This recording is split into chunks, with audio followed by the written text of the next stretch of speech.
Бүгін президент төрағалығымен Экспо 2017 халықаралық көрмесіне дайындық мәселелері жөнінде кеңес өтті. Бұл жиында Экспо кешенінің сызбасы мақұлданды. Жайнагүл Төлеміс әрі қарай. Халықаралық көрмелер бюросында Қазақстанның 2017 жылы халықаралық экспо шарасын өткізетін ел ретінде таңдалғанына жыл өтті.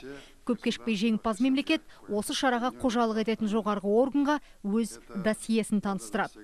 Бұл құжатта шара қалай өтпек, қандай құрылыстар тұрғызылады, барлығы бүге-шүгесіне дейін белгіленбек. Жауапты кезең алдында мемлекет басшысы экспоны ұйымдастыру міндеті жүктелген құрылым жетекшілерін жинады. Құрылыс барысын қарау үшін біз жиналып отырмыз бүгін. Шешім қабылдағалы мінекей бір жылға уақыт таяды. Не істедік осы арада?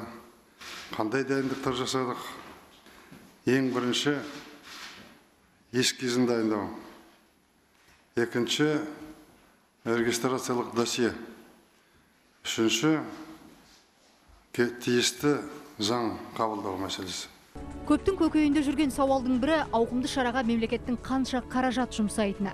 Әзірге билік қаржыландыру көздерін нақтылаған жоқ, бірақ кеткен шығыннан кіріс асып түспек. Ол үшін шараға әлемдік деңгейдегі компаниялар молынан тартылады.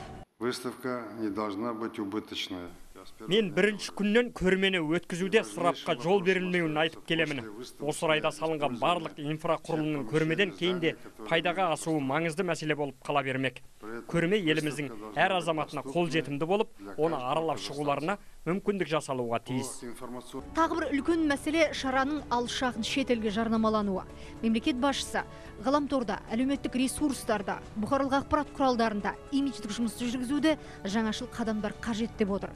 Бүгін премьер көрмеге дайындық уақытынан кешіктірілмей ұлттық жоспарға сәйкес жүріп жатқанын алға тартты.